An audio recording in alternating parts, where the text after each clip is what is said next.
అందరికీ praise the lord. Tanuku సమీపంలో ఉన్న వేల్పూర్ గ్రామంలోనికి సువార్త పరిచర్య చేస్తూ వెలుచుండగా ఒక తల్లిగారు తన యొక్క వ్యాధి నిమిత్తం ప్రార్థన చేయమని కోరిను. విశ్వాస సహితమైన ప్రార్థన రోగిని స్వస్థపరచును గనుక ఆమెకున్న విశ్వాసాన్ని బట్టి ఆమెకి ప్రార్థన చేసి ఉన్నాం.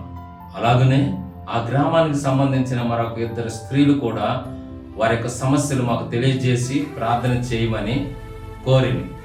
మీరు నాకు మొరపెడుతూ ఒత్తిరేమి మీ మొర ఆలకిస్తాను, ప్రార్థన చేస్తూ ఒత్తిరేమి మీ ప్రార్థన ఆలకిస్తానని చెప్పిన దేవునికి ప్రార్థన చేసి ఉన్నాం. అలాగునే పరిశుద్ధ గ్రంథములను వారికి ఇచ్చి ఉన్నాం. వారెంతో సంతోషించి ఉన్నారు ప్రియులారా.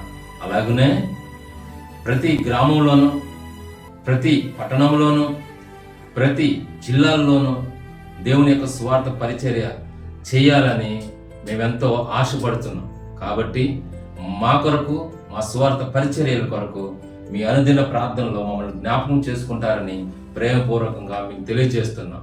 సర్వశక్తిగల దేవుడు మిమ్మల్ని ఆశీర్వదించును గాక. ఆమేన్.